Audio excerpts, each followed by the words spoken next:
2 കളികൾ. ഇപ്പം മെക്സിക്കോ ജയിച്ചു, സൗത്ത് കൊറിയയും ജയിച്ചു. ആദ്യത്തെ കളി മെക്സിക്കോയുടെ കളിയിലാണെങ്കിൽ 3 റെഡ് കാർഡുകൾ ഉണ്ടായി. അതിൽ എനിക്ക് തോന്നുന്ന ഒരു എന്താണ് അവസ്ഥ എന്ന് മനസ്സിലാക്കാൻ പറ്റാത്ത രീതിയിൽ സൗത്ത് ആഫ്രിക്ക കളിച്ച പോലെ അവസ്ഥയാണ് ഉണ്ടായിട്ടുള്ളത്. ദിലീപ് എങ്ങനെയാണ്, എന്താണ് സൗത്ത് ആഫ്രിക്കയ്ക്ക് പറ്റിയത്? സൗത്ത് ആഫ്രിക്ക നന്നായി കളിച്ചില്ല, മെയിനായിട്ട് അത് തന്നെ. പിന്നെ മെക്സിക്കോ നന്നായി തുടങ്ങി. ഈ ഹോസ്റ്റ് നേഷനൊക്കെ വരുന്ന സാഹചര്യം എന്താന്ന് പറഞ്ഞാൽ അവര് ആദ്യം തന്നെ ഒരു കളി കൺട്രോൾ ചെയ്ത് തുടങ്ങിയില്ലെങ്കിൽ ക്രൗഡും കുറച്ച് പാനിക് ചെയ്യാൻ തുടങ്ങും.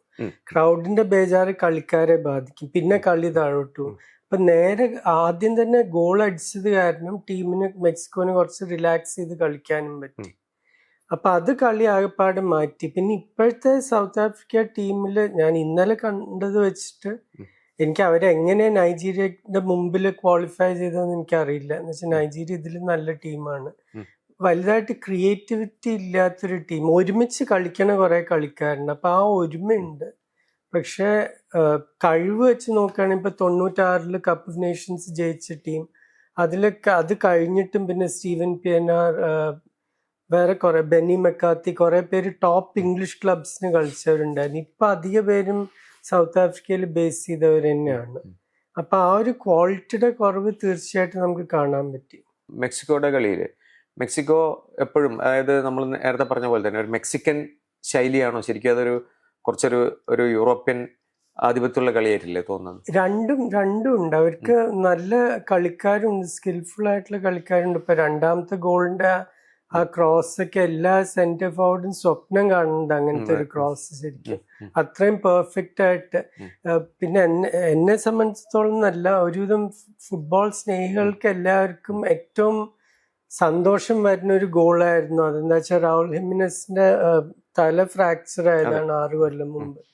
തിരിച്ചു വരുന്ന തന്നെ സംശയങ്ങൾ ഉണ്ടായിരുന്നു. അപ്പൊ അത് കഴിഞ്ഞിട്ട് ഒരു ലോകകപ്പ് കളിക്കുക, 35-ാം വയസ്സില് ഒരു ഗോൾ അടിക്കുക തന്റെ ഹോം ക്രൗഡിന്റെ മുമ്പിൽ, അത് ശരിക്കും ഒരു ബ്യൂട്ടിഫുൾ സ്റ്റോറിയാണ്. അതുണ്ട്. പിന്നെ ആ ആകെപ്പാടുള്ള അന്തരീക്ഷം, ഇത് അന്താരാഷ്ട്ര ഫുട്ബോളിലെ ഏറ്റവും എന്താ പറയുക, ഏറ്റവും പ്രധാനപ്പെട്ട സ്റ്റേഡിയമാണ് ആസ്ടെക്ക സ്റ്റേഡിയം. ഏറ്റവും മികച്ച ടീം ലോകകപ്പ് ജയിച്ചത് അവിടെ വെച്ചിട്ടാണ്, ബ്രസീൽ 1970. ഏറ്റവും മികച്ച ഇൻഡിവിജ്വൽ ഗോള് കണ്ടിട്ടുള്ളത് ആ സ്റ്റേഡിയമാണ്, മാരഡോണയുടെ ഗോൾ ഓഫ് ദി സെഞ്ചുറി ഇംഗ്ലണ്ടിനെതിരെ. ഏറ്റവും മികച്ച ടീം ഗോൾ ബ്രസീലിന്റെ 4ാമത്തെ ഗോൾ, കാർലോസ് ആൽബർട്ടോന് പെലെ കൊടുക്കണം പാസ്, അതും ഇതേ സ്റ്റേഡിയത്തിലായിരുന്നു. അപ്പൊ എല്ലാ വിധത്തിലും ചരിത്രം നിറഞ്ഞൊരു സ്റ്റേഡിയം കൂടിയാണ്. മെക്സിക്കൻ കളിക്കാർ അല്ലെങ്കിൽ മെക്സിക്കോ തന്നെ ഒരു പൊളിറ്റിക്കൽ ആയിട്ടുള്ള ഒരു വലിയ ടേമോയിലിന്റെ ഒരു സിറ്റുവേഷനിലാണല്ലോ നിൽക്കുന്നത്. പ്രത്യേകിച്ച് അവിടെ ഇപ്പൊ ആന്റി കാർട്ടൽ, ഒരു വലിയ കാർട്ടൽ കിങ്ങിനെ കൊന്നതിന് ശേഷം പ്രതിഷേധങ്ങളും ഒക്കെ നടക്കുന്നത്. നമ്മൾ പ്രതീക്ഷിച്ചത്ര രീതിയിലുള്ള ഒരു വലിയ വ്യാപകമായതൊന്നും ഉണ്ടായില്ലെങ്കിലും ഇമിഗ്രേഷന്റെ പ്രശ്നം അതൊക്കെ വെച്ച് നോക്കുമ്പോൾ കളിക്കാർക്ക് അതിന്റെ എന്തെങ്കിലും പ്രഷറുകളായിട്ട് തോന്നിയിട്ടുണ്ടോ? തീർച്ചയായിട്ടും. ഇപ്പൊ ഈ ആദ്യത്തെ ഗോൾ അടിച്ച കളിക്കാരൻ തന്നെ ഒരു ഇമിഗ്രന്റ് ആണ്. കിനോണിഷ്, കൊളംബിയൻ കളിക്കാരൻ, സൗദി ലീഗിൽ ടോപ്പ് സ്കോറർ ആയിരുന്നു. അപ്പൊ അത് കുറെ പേര് മെക്സിക്കോന് കളിക്കാൻ വന്നപ്പോ വലിയ പ്രതിഷേധം ഉണ്ടായിരുന്നു, ഇങ്ങനത്തെ മെക്സിക്കോന്ന് പുറത്തുള്ള കളിക്കാരെ നമ്മൾ എടുക്കരുത് എന്നൊക്കെ പറഞ്ഞിട്ട്. പക്ഷെ ആ കളിക്കാരനാണ് ആദ്യത്തെ ഗോള് നേടുന്നത്. പിന്നെ അവരുടെ പ്രധാനപ്പെട്ട ഒരു മിഡ്ഫീൽഡർ ഗൂട്ടിയറസ് അമേരിക്കയില് വളർന്ന് അവിടെ അവർക്ക് 2 കളി കളിച്ച കളിക്കാരന്, എന്നിട്ടാണ് ഇപ്പൊ നാഷണൽ ടീമിന്, എന്നിട്ടാണ് മെക്സിക്കോയിലേക്ക് സ്വിച്ച് ചെയ്തത്. അപ്പൊ അങ്ങനെ പല കഥകളുണ്ട്. ഇപ്പൊ ഈ ലോകകപ്പിന്റെ ഇടയിൽ ഇങ്ങനത്തെ കുറെ ഇമിഗ്രേഷന്റെ കുറെ കഥകൾ എല്ലാ ടീംസിലും ഉണ്ടാവും. ഈ രണ്ടാമത്തെ കളി ചെക്ക് റിപ്പബ്ലിക്കിൻ്റെത് ശരിക്കും ആദ്യം ഗോൾ അടിക്കുന്ന ചെക്ക് റിപ്പബ്ലിക്കാണ്. പക്ഷെ അത് അവർക്ക് മെയിൻറ്റെയിൻ ചെയ്യാനായില്ല എന്ന് മാത്രമല്ല, പറകുന്ന തിരിച്ചു വന്നിട്ട് 2 ഗോൾ അടിക്കുകയും ചെയ്തു. അത് എന്തൊക്കെ ഒരു സൂചന? ഇത് നമ്മൾ ഇന്നലെ സംസാരിച്ചതിനെ പറ്റി, ഈ വാട്ടർ ബ്രേക്ക് കഴിഞ്ഞിട്ട് അതുവരെ ഒരു 60 മിനിറ്റ് വരെ ചെക്ക് റിപ്പബ്ലിക് പണ്ടത്തെ പോലത്തെ വലിയ ക്രിയേറ്റിവിറ്റിയും ബ്യൂട്ടിഫുൾ ഫുട്ബോളൊന്നും കളിക്കുന്ന ഒരു ടീമല്ല. പക്ഷെ വളരെ നല്ല ഓർഗനൈസ്ഡ് ആയിട്ടുള്ള ടീമാണ്. സെറ്റ് പീസ് വളരെ സ്ട്രോങ് ആണ്. അങ്ങനെയാണ് അവർ ഗോൾ അടിക്കുന്നത്, ലോങ് ത്രോന്ന്.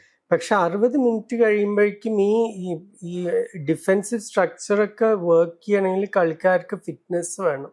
കളിക്കാർ തളരാൻ തുടങ്ങുമ്പോൾ ഗ്യാപ്സ് വരും ഫീൽഡിൽ. കൊറിയ അത് ശരിക്കും മുതലാക്കുകയും ചെയ്തു. എൻ്റെ അഭിപ്രായത്തിൽ കൊറിയ തന്നെ നന്നായി കളിച്ച ടീം. പിന്നെ ആദ്യത്തെ ഗോൾ ഒരു ബ്യൂട്ടിഫുൾ ഗോളായിരുന്നു. ഞാൻ പണ്ട് ഒരിക്കൽ പറഞ്ഞിട്ടുണ്ട്, ബ്രസീലിന്റെ എഡേർ സ്കോട്ട്ലൻഡിനെതിരെ ചിപ്പ് ചെയ്ത് ഫിനിഷ് ചെയ്ത്, അതുപോലെ ഇത് ബോക്സിന്റെ ഉള്ളിൽ നിന്നായിരുന്നു എന്നേ ഉള്ളൂ. പക്ഷെ ആ കൺട്രോളും ആ ബോൾ മറ്റേ ഫുട്ടിലേക്ക് സ്വിച്ച് ചെയ്യുമ്പോഴേക്കും ഡിഫൻഡറും ഗോളി അങ്ങോട്ട് പോയി കഴിഞ്ഞു. എന്നിട്ടാണ് ചിപ്പ് ചെയ്യേണ്ടത്. അതൊരു ജീനിയസ് ഗോളായിരുന്നു ആദ്യത്തെ ഗോള്. പിന്നെ എങ്ങനെ നോക്കിയാലും അവസാനത്തെ ആ സ്റ്റേജുകളിൽ കൊറിയ തന്നെയാണ് നന്നായി കളിച്ചത്. അവർക്ക് ഫിസിക്കലായിട്ടും പിടിച്ചു നിൽക്കാൻ പറ്റി. എല്ലാവർക്കും ഒരു പേടി അതായിരുന്നു. ചെക്സ് ആയിട്ട് വളരെ ഫിസിക്കലായിട്ടുള്ള ഒരു ടീമാണ്. പക്ഷെ കൊറിയ 27 ഹെഡ്രോറ്റ് കൊറിയ ജയിച്ചിരിക്കുന്നു ഇന്നലെ. അപ്പൊ അവർക്ക് അതും പിടിച്ചു നിൽക്കാൻ പറ്റി. ഇതില് 2 കളികൾ കൊണ്ട് നമുക്കൊന്നും പറയാൻ പറ്റില്ലെങ്കിലും ഇപ്പം ദക്ഷിണാഫ്രിക്കയുടെ കാര്യത്തിൽ ഇനി അങ്ങോട്ടുള്ള കളികൾ വെച്ച് നോക്കുകയൊക്കെ ആണെങ്കിൽ എന്തായിരിക്കും നമുക്ക് ഒരു പ്രതീക്ഷിക്കാൻ പറ്റുന്ന സംഗതികൾ എന്തായിരിക്കും? അവർ ഇത്രയും മോശമായി കളിക്കുന്ന എനിക്ക് തോന്നുന്നില്ല. കുറച്ച് ഇന്നലെ വളരെ ഡിഫെൻസീവ് ആയിട്ടാണ് സെറ്റപ്പ് ചെയ്തത്. ഒരു 5-3-2 ആയിട്ടാണ് അവർ വന്നത്. സാധാരണ ഒരു 4 at the back കളിക്കുന്ന ഒരു ടീമാണ്. അപ്പൊ അത് ആദ്യത്തെ കളിയുടെ ടെൻഷനും ഇതൊക്കെ, പിന്നെ ഹോസ്റ്റ് രാജ്യത്തിനെതിരെയാണ്, അതിൻ്റെയൊക്കെ പ്രഷർ കാരണമായിരിക്കും, അറിയില്ല. പക്ഷെ അടുത്ത് വരാൻ പോണ മാച്ചസ് ചെക്ക് റിപ്പബ്ലിക് ആയിട്ട് അവർക്ക് ജയിക്കാൻ സാധ്യതയുള്ള ഒരു മാച്ച്. ഇതേപോലെ ചൂടില് ചെക്ക് റിപ്പബ്ലിക് ക്ഷീണിക്കാൻ സാധ്യതയുണ്ട്. സൗത്ത് ആഫ്രിക്കയ്ക്ക് അത് കുറച്ചും കൂടി മാനേജ് ചെയ്യാൻ പറ്റേണ്ടതാണ്. അതേപോലെ പിന്നീട് കൊറിയ ആയിട്ടും അവർക്ക് അവരുടെ ഫിസിക്കാലിറ്റി കുറേ കൂടി യൂസ് ചെയ്യാൻ പറ്റുന്ന ഒരു ടീമാണ് സൗത്ത് ആഫ്രിക്ക. അപ്പൊ അവരുടെ കഴിഞ്ഞു എന്ന് ഞാൻ പറയില്ല, പക്ഷെ ഇന്നലെ കളിച്ച പോലെ കളിച്ചാൽ ഒരു ചാൻസും ഇല്ല. കാനഡയും ബോസ്നിയയും തമ്മിലുള്ള കളിയിൽ ഇപ്പം ബോസ്നിയ ഹെർസഗോവിനയാണ് ശരിക്കും ഇറ്റലിയെ തോപ്പിച്ചിട്ടാണ് വരുന്നത്. അതുകൊണ്ട് തന്നെ അതൊരു വളരെ ശ്രദ്ധിക്കപ്പെടേണ്ട ഒരു സംഗതിയാണ്. കാനഡയ്ക്കാണെങ്കിൽ ഇപ്പോൾ റീസെന്റ് ഹിസ്റ്ററിയിൽ അത്ര വലിയ വിജയങ്ങളും ഇല്ല. ദിലീപ് എങ്ങനെ അതിന്റെ ഒരു കളി പ്രിവ്യൂ എങ്ങനെ?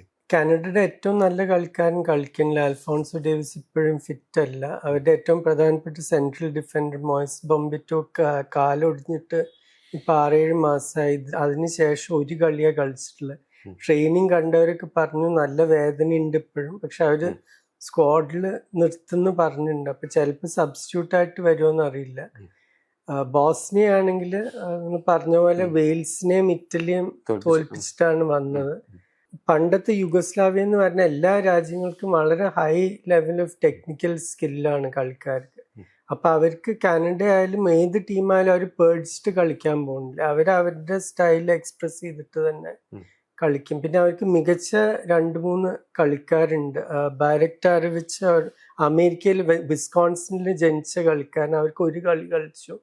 പിന്നീട് ബോസ്നിയ സ്രെബ്രനിച്ച എന്ന് പറഞ്ഞ മുമ്പ് വലിയ ജനസൈഡ് നടന്ന പട്ടണമാണ്. അവിടുന്നാണ് കുടുംബം. അപ്പോൾ ബാരക്ടാരോവിച്ച് അവരുടെ ഏറ്റവും പ്രധാനപ്പെട്ട കളിക്കാരൻ. പിന്നെ ഇപ്പോൾ ബയർ ലെവർകുസനിലേക്ക് ട്രാൻസ്ഫർ ചെയ്തിട്ടുള്ള അലെ ബെഗോവിച്ച് എന്ന് പറഞ്ഞൊരു ചെറുപ്പക്കാരൻ. അവന് ശരിക്കും ശ്രദ്ധ വെക്കേണ്ട ഒരു കളിക്കാരൻ. വളരെ സ്കിൽഫുൾ ആയിട്ടുള്ള പ്ലെയറാണ്. അതാ ഞാൻ പറഞ്ഞ പോലെ ആ ബോൾക്കൻ റീജിയനിൽ ഇങ്ങനെ എത്രയോ കൊല്ലമായിട്ട് 60 കൊല്ലമായിട്ട് അങ്ങനത്തെ കളിക്കാർ വരുന്നതാണ്. പിന്നെ അവർക്ക് വലിയൊരു ഫാൻ ബേസ്. എവിടെ കളിയായാലും ഫാൻസി ഈ നീലയും മഞ്ഞയും കളേഴ്സ് നിങ്ങൾക്ക് സ്റ്റാൻഡിൽ കാണാൻ പറ്റും. എന്നിട്ട് അവർക്കൊരു സ്ലോഗനും ഉണ്ട്, above us the sky will burn. അപ്പൊ അത് ഭയങ്കര ഒരു ഫാൻ ബേസ്. അപ്പൊ അവര് ശ്രദ്ധിക്കേണ്ട ഒരു ടീമാണ്. തീർച്ചയായിട്ടും എളുപ്പമായിരിക്കില്ല കാനഡയ്ക്ക്. അതുപോലെ പിന്നെ USA പാരഗ്വേ കളി വരുമ്പോൾ അതിനകത്ത് ഇപ്പം പാരഗ്വേയുടെ ഒരു എന്ന് പറഞ്ഞാൽ 2ാമത്തെ പ്രാവശ്യക്കാരാണ് അടുത്ത കാലത്ത് വേൾഡ് കപ്പ് ഫൈനലിലേക്ക് വരുന്നത് അല്ലേ, ഫൈനൽ റൗണ്ട്സിലേക്ക് വരുന്നത്. അപ്പോൾ ഒരു ഇതിലും ഹോസ്റ്റിന്റെ ഒരുപാട് ഭാരമുള്ള USA അപ്പുറത്തുണ്ട്. അതും എങ്ങനെയായിരിക്കും കളിയുടെ ഒരു പ്രവചനം നടത്തുകയാണെങ്കിൽ ഇന്നത്തെ കളിയുടെ പ്രവചനം നടത്താന്ന് പറഞ്ഞാൽ USA അറ്റാക്ക് ചെയ്യാൻ വേണ്ടി വരും. അതാണ് പ്രതീക്ഷ. ഹോസ്റ്റ് നേഷൻ ആകുമ്പോ ഇന്നലെ ഇപ്പൊ മെക്സിക്കോ ഒക്കെ കളിച്ച പോലെ അങ്ങനെ കളിച്ചോളണമെന്നാണ് ഫാൻസിന്റെ ഒരു പ്രതീക്ഷ. മൊറിസിയോ പോച്ചറ്റിനോ ആണെങ്കിൽ പറഞ്ഞിട്ടുണ്ട്, ഞാൻ കളിക്ക് മുമ്പ് വലിയൊരു സ്പീച്ച് ഒന്നും തരാൻ പോണില്ല, നിങ്ങൾക്ക് മനസ്സിലാക്കാൻ പറ്റണം ഇത് എത്ര വലിയൊരു സ്റ്റേജാണ്, ചെറിയ കുട്ടികളൊന്നുമല്ല, നിങ്ങൾക്ക് പോയി കളിക്കാൻ പറ്റണം. ഏറ്റവും പ്രധാനപ്പെട്ട കളിക്കാരൻ ക്രിസ്ത്യൻ പുൾസിച്ച് തന്നെയാണ്. എന്താ വെച്ചാൽ ഈ പാരഗ്വേ ടീമിനെ ബ്രേക്ക് ഡൗൺ ചെയ്യാൻ ഭയങ്കര ബുദ്ധിമുട്ടാണ്. അവര് 10 ഗോളാണ് ക്വാളിഫയിങ്ങിൽ കൺസീഡ് ചെയ്തത്. അവരുടെ കോച്ച് ഗുസ്താവോ അൽഫാറോ ലോകത്തെ തന്നെ ഏറ്റവും മികച്ചൊരു ഡിഫൻസീവ് കോച്ചാണ്. പണ്ട് എക്വഡോറിന്റെ കൂടെ ഇപ്പൊ പാരഗ്വേയുടെ കൂടെ അവർ സെറ്റപ്പ് ചെയ്തിട്ടുള്ളത് അങ്ങനെ തന്നെയാണ്. ആൽഡറെറ്റെ എന്ന് പറഞ്ഞ സണ്ടർലൻഡിന് കളിക്കുന്ന സെൻട്രൽ ഡിഫൻഡർ, പിന്നെ ഡിയേഗോ ഗോമസ്, ഇവരൊക്കെ കൂടി ഒരു ഗുസ്റ്റാവോ ഗോമസ് സോറി, അവരുടെ ബാക്ക് ലൈൻ വളരെ ശക്തമാണ്. പിന്നെ ഡിഫെൻസീവ് മിഡ്ഫീൽഡേഴ്സ് രണ്ടുപേരും ഇങ്ങനെ ബോക്സ് ടു ബോക്സ് ഓടിക്കൊണ്ടിരിക്കും. ബോബ് ഡിയം, പിന്നെ വേറെ ക്യൂബാസ്, ആൻഡ്രസ് ക്യൂബാസ്. അപ്പൊ അങ്ങനെ ക്രിയേറ്റീവ് ആയിട്ടുള്ളൊരു കളിക്കാരൻ ജൂലിയോ എൻസിസോ കളിക്കുമെന്ന് സംശയമാണ്. പരിക്ക് പറ്റി കഴിഞ്ഞ വാമപ്പ് മാച്ചിൽ. അപ്പൊ ക്രിയേറ്റീവായിട്ട് വലുതായിട്ട് പേടിക്കേണ്ട ആവശ്യമില്ല അമേരിക്കയ്ക്ക്. മറ്റേ മിഗൽ ആൽമിറോൺ ഇപ്പൊ പണ്ടത്തെ ഫോമൊന്നുമില്ല. അപ്പൊ പക്ഷെ ഇവരുടെ എതിരെ ഗോൾ അടിക്കാൻ വലിയ ബുദ്ധിമുട്ടായിരിക്കും. അവിടെയാണ് ഒരു പുളിസിച്ച് അല്ലെങ്കിൽ ഒരു Taylor Adams, Malik Tillman, Weston മെക്കനി ഇങ്ങനത്തെ കളിക്കാർ എന്തെങ്കിലും സ്പെഷ്യലായിട്ട് ചെയ്യേണ്ടി വരും. ഇപ്പം ഇന്നലെ നമ്മൾ ഹ്വാങ് കൊറിയക്ക് ചെയ്ത പോലെ എന്തെങ്കിലും ചെയ്തില്ലെങ്കിൽ സമനില പിടിക്കാൻ വളരെ കഴിവുള്ള ഒരു ടീമാണ് പാരഗ്വേ. ഇതിന് വേറെ അന്തരീക്ഷം അല്ലെങ്കിൽ കാലാവസ്ഥയൊക്കെ എന്തെങ്കിലും തരത്തിൽ ഇന്നത്തെ കളികളെ ബാധിക്കാൻ സാധ്യതയുണ്ടോ? ഇന്നത്തെ സാധ്യത ഉണ്ട് തോന്നുന്നില്ല. എന്ന് വെച്ചാൽ ഒന്ന് ടൊറോണ്ടോയിലും ഒന്ന് ലോസ് ആഞ്ചലസിലുമാണ്. ട്രംപ് വരില്ല എന്ന് പറഞ്ഞിട്ടുണ്ട്. അപ്പൊ അങ്ങനെ ഒന്ന് ടെമ്പറേച്ചർ ഒന്ന് കുറച്ച് കുറഞ്ഞു കിട്ടും. അത് മാത്രം.